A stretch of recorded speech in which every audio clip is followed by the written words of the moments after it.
Sekarang kita akan melihat bagaimana mekanisme dan juga dinamikanya ya di Jawa Timur bersama Belinda di sana. Belinda, bagaimana proses rekapitulasi di sana? Maria, untuk proses rekapitulasi setelah kemarin sudah kita ikuti bersama proses pemungutan suara, kemudian langsung dilanjutkan perhitungan suara di lebih dari 60.000 TPS yang ada di Jawa Timur. Karena kalau kita mengingat datanya cukup besar, DPT di Jawa Timur ini ada lebih dari 31 juta pemilih dan memang hari ini menjadi hari pertama untuk proses rekapitulasi berjenjang yang akan dilakukan mulai dari tingkat kelurahan, kecamatan, kemudian nanti dilanjutkan di tingkat kota dan juga provinsi.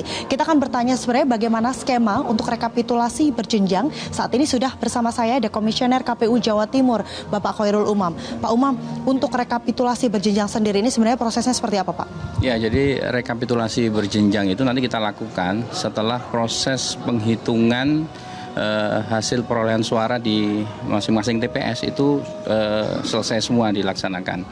Nah, sampai hari ini per siang ini sudah ada 35 kabupaten kota yang melaporkan proses penghitungan di TPS-nya sudah selesai, sudah rampung. Jadi kita tinggal menunggu 3 kabupaten kota yang belum belum melaksanakan ya.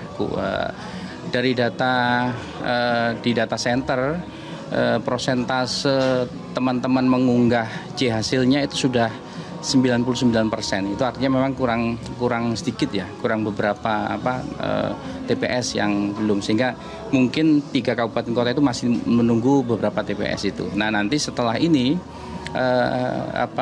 tanggal 28 ini harusnya di tingkat PPK kecamatan itu mereka sudah bisa melaksanakan, nanti sampai tanggal 3. Jadi mereka melaksanakan. Kemudian kalau setelah dari PPK baru nanti di tingkat kabupaten. Kabupaten itu tanggal 29 sampai tanggal 6. Nah, kemudian nanti naik ke provinsi itu mulai tanggal 30 sampai tanggal 9.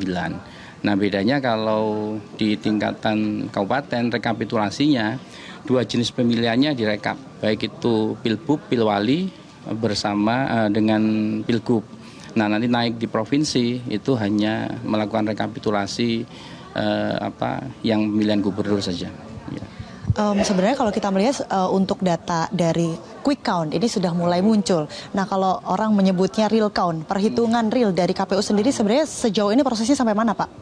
Iya, kalau yang disebut di banyak pihak real count itu kalau di KPU itu ya penghitungan di TPS itu yang dilakukan oleh teman-teman KPPS. Nah, itu tadi yang saya sebut sampai per siang ini masih 35 kabupaten kota yang sudah selesai. Yang 3 kabupaten kota ini bukan berarti mereka belum melaksanakan secara keseluruhan.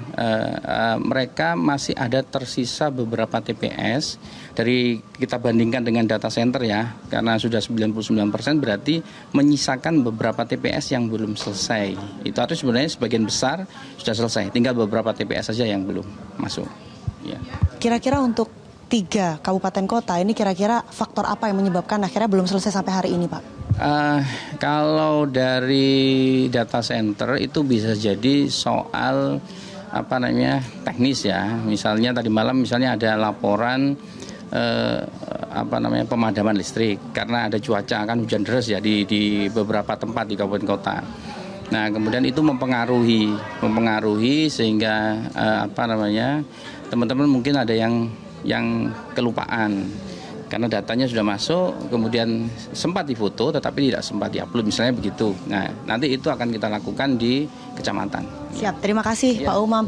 Nah, pemirsa, kita ikuti bersama bagaimana nanti jalannya proses rekapitulasi berjenjang untuk kita melihat bersama hasil dari Pilkada serentak yang dilakukan di tanggal 27 November kemarin. Dan kalau kita mengingat bahwa nanti untuk pengumuman khususnya untuk pilihan gubernur akan diumumkan pada tanggal 15 Desember 2024 mendatang. Kembali ke studio.